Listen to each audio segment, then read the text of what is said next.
অহং পরিত্রাণায় সাধুনাং বিনাশায় চ দুষ্কৃতাং ধর্ম সংস্থাপনার্থায় সম্ভবামি যুগে যুগে। কুরুক্ষেত্রের মাঠে দাঁড়িয়ে ভগবান শ্রীকৃষ্ণ অর্জুনকে বললেন, অর্জুন, যখন যখন ধর্মের গ্লানি দেখা দেয় এবং অধর্মের অভ্যুত্থান ঘটে, আমি ঠিক সেই সময় সেই জায়গায় নিজে আবির্ভূত হই, অবতীর্ণ হই। অবতীর্ণ হয়ে কি করি? সাধুগণের পরিত্রাণ, অসাধুগণের বিনাশ আর সাধুগণের পরিত্রাণ।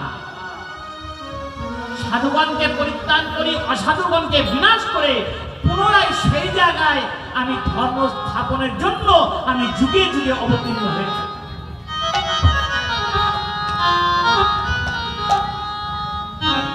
ভারতবর্ষে ধর্মের গ্লানি কখন দেখা দিয়েছিল?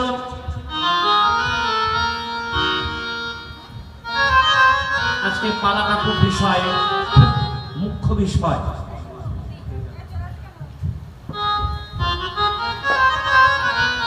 ভারতবর্ষে ধর্মের গ্লানি কখন দেখা দিয়েছিল? সপ্তম মনুর অষ্টবিংশতি চতুর্যুগে দাপরের শেষ ভাগে ভারতবর্ষে ধর্মের গ্লানি দেখা দিয়েছিল।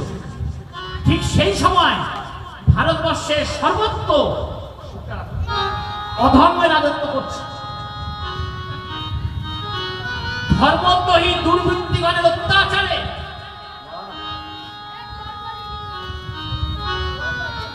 ভারতবর্ষের প্রত্যেকটা মানুষের মনে একটা আতঙ্কের, একটা ভয়ের পরিবেশ সৃষ্টি হয়েছে।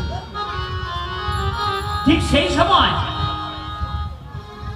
ধর্মরাজ যুধিষ্ঠির শ্রীকৃষ্ণকে রাষ্ট্রযজ্ঞের কর্তব্য এবং অকর্তব্য সম্বন্ধে উপদেশ শুনতে চাইলেন। ভগবান শ্রীকৃষ্ণ বললেন, মহারাজ, ধর্মরাজ, আপনি ক্ষত্রিয়, সাম্রাজ্য লাভের উপরে আপনার অধিকার আছে, কথাটা সত্য, কিন্তু রাজন্য বর্গের উপরে সে অধিকারটা আপনার নেই। সে অধিকার কার? না বর্তমান জরাসন্ধের। প্রকৃতপক্ষে এখন ভারতবর্ষের সম্রাট হচ্ছে জরাসন্ধ।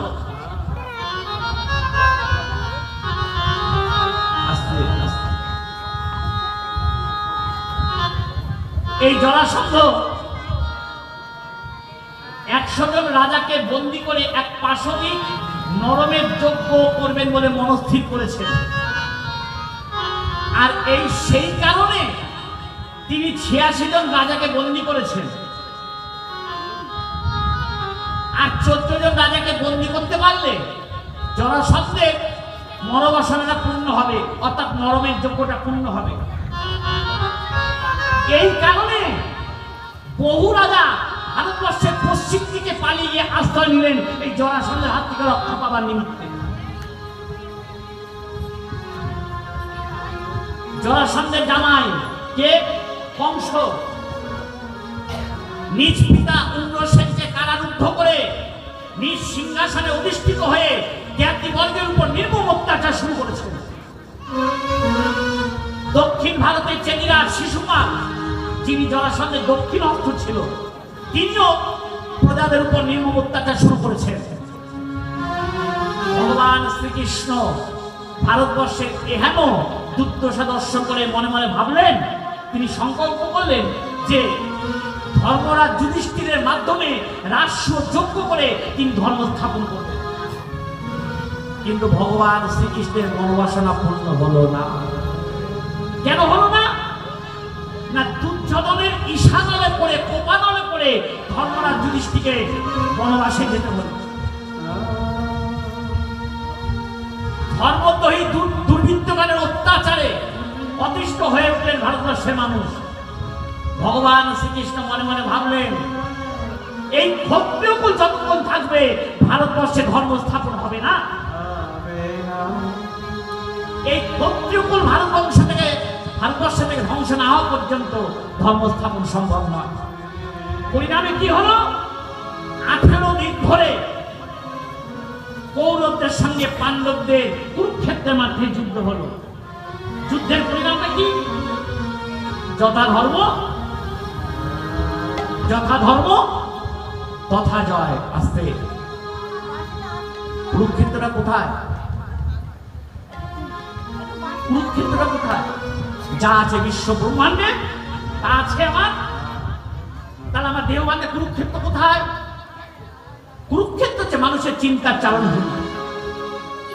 কুরুক্ষেত্রটা হচ্ছে মানুষের চিন্তার চালনভূমি, যেখানে প্রতিনিয়ত সদা সর্বদাই অনুক্ষণ নিত্য সত্যের সঙ্গে মিথ্যার লড়াই, ত্যাগের সঙ্গে ভোগের লড়াই। কৌরব কারা? আমার দেহের মধ্যে কৌরব কারা? পাণ্ডব কারা? যুধিষ্ঠিরকে, ধৃতরাষ্ট্রকে। আমার দেহের মধ্যে কৌরব হচ্ছে মানুষের ধ্বংসাত্মক গুণাবলী। কৌরব কারা? মানুষের গঠনাত্মক। পাণ্ডব কারা?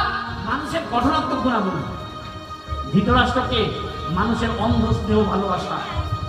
দুর্যোধনকে মানুষের দম্ভ অহংকার। যুধিষ্ঠিরকে না মানুষের সত্য ধর্ম ত্যাগ। অর্জুনকে মানুষের নিষ্ঠা। ভীমকে মানুষের বীরত্ব। শকুনিকে মানুষের কুটিলতা। দুঃশাসনকে মানুষের লম্পটতা, কামনা।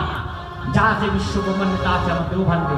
ভারতবর্ষে ঠিক সেই সময় ধর্ম স্থাপনের জন্য ভগবান আবির্ভূত হয়েছিল। এটা তো তারপরে গেল, কিন্তু কলিতে মহাপ্রভু কখন আসলেন? কলিযুগে মহাপ্রভু কখন আসলেন? আজ থেকে 538 বছর আগেকার কথা বলছি। তখনকার দিনে নবদ্বীপটা ছিল শাস্ত্রচর্চাটা বিশেষ নিরাভূমি। বিশেষভাবে ন্যায় শাস্ত্র, তন্ত্রশাস্ত্রের আলোচনায় নবদ্বীপ ছিলেন সর্বোপরি। মুসলমান শাসনের শেষ ভাগ, দেশের রাজনৈতিক বিশৃঙ্খলা আছে, অল্প বিস্তর বিশৃঙ্খলা আছে, তবে ধর্মৈশ্বর্যের কোনো অভাব নেই, অপরাধ প্রচুর। শুধু ধর্মৈশ্বর্য বলছি কেন? সঙ্গীত, শিল্পকলা, সাহিত্য, শাস্ত্রচর্চা অপরাধ প্রচুর। নব্যনয়ের শুষ্ক তর্কে নবদ্বীপের গঙ্গাটা মুখরিত। কিন্তু এত কিছু থাকতেও এর মধ্যে মানুষ নেই। মানুষের মধ্যে ভালোবাসা নেই, মানুষের মধ্যে দয়া নেই, মানুষের মধ্যে প্রেম নেই। একজন মানুষের অন্তরের বেদনা অনুভব করবে, সে মানুষটি তখন নেই। শাস্ত্র সম্পদ ছিল, কিন্তু হৃদয়ে দরদ ছিল না, জীবন ছিল রসহীন। জীবন রসহীন হলে কি হবে? প্রত্যেকদিন নবদ্বীপের গঙ্গা তটে রসের চুলচেরা সূক্ষ্ম বিশ্লেষণ হতো। ঠিক জাতির এহেন দুর্দশা দর্শন করে তখনকার দিনে মিথিলার দরদি কবি বলে উঠলেন, কত বিদগত জন রস অনুমানই অনুভব কাহুক না ভিক্ষ বিদ্যাপতি কহে প্রাণ জুড়াইতে রাখি না মিলল এক। হায় হায়, দেশ ভরা পণ্ডিতের মেলা, গুণীগণের মেলা, বিদ্যার মেলা, কিন্তু প্রাণ জুড়াইবার স্থান নেই।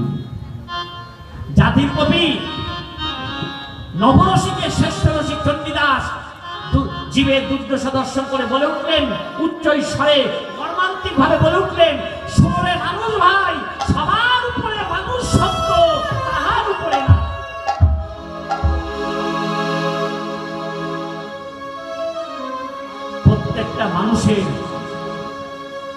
প্রত্যেকটা মানুষ একজন শহীদ মানুষের জন্য কাঁদছে। ঠিক সেই সময় প্রত্যেকটা মানুষের অন্তরে বেদনা মর্মে মর্মে অনুভব করলেন কে? না, শ্রীহট্ট জেলার কমলাক্ষ ঠাকুর। তাই তো তিনি প্রত্যেক দিন গঙ্গা জল তুলসী এসো, প্রত্যেক দিন গঙ্গা জল তুলসী প্রভু এসো, প্রভু তুমি কোথায়? এসো, দেখতে পাচ্ছ না জীবের দুর্দশা? তুমি না দয়াময়, তুমি না করুণাময়, তুমি না প্রেমময়, তুমি না পথিক পাবন? তোমার নাম যদি পতিত পাবন হয়ে থাকে, তাহলে সেই নামের সার্থকতা কোথায় যখন তুমি পতিত উদ্ধার করবে? গঙ্গা জল তুলসী দিয়ে প্রত্যেকদিন ডাকছেন, এসো এসো প্রভু এসো, তুমি এই রসহীন মরু সমাজে তুমি রসের সিঞ্চন করো। আসছেন, এসো প্রভু এসো, গঙ্গা জল তুলসী দিয়ে ডাকছেন, রাঁধছেন। ভগবান সবকিছু সইতে পারে, পারে না কেবল ভক্তির দয়া। আমার গোবিন্দ সবকিছু সইতে পারে, পারে না কেবল ভক্তির দয়া। যদি কোনো ভক্ত মন তুলসী আর নয়ন গঙ্গা জল দিয়ে যদি কেউ তাকে ডাকার মতো ডাকতে পারে, তাহলে আমার গৌর হরি সেই ভক্তের ডাকে সাড়া দিয়ে বলো বলো না এসে কি থাকতে পারে, না এসে কি থাকিতে পারে, না এসে কি থাকিতে পারে। তাকে ডাকার ডাকলে পরে সে না এসে কি থাকতে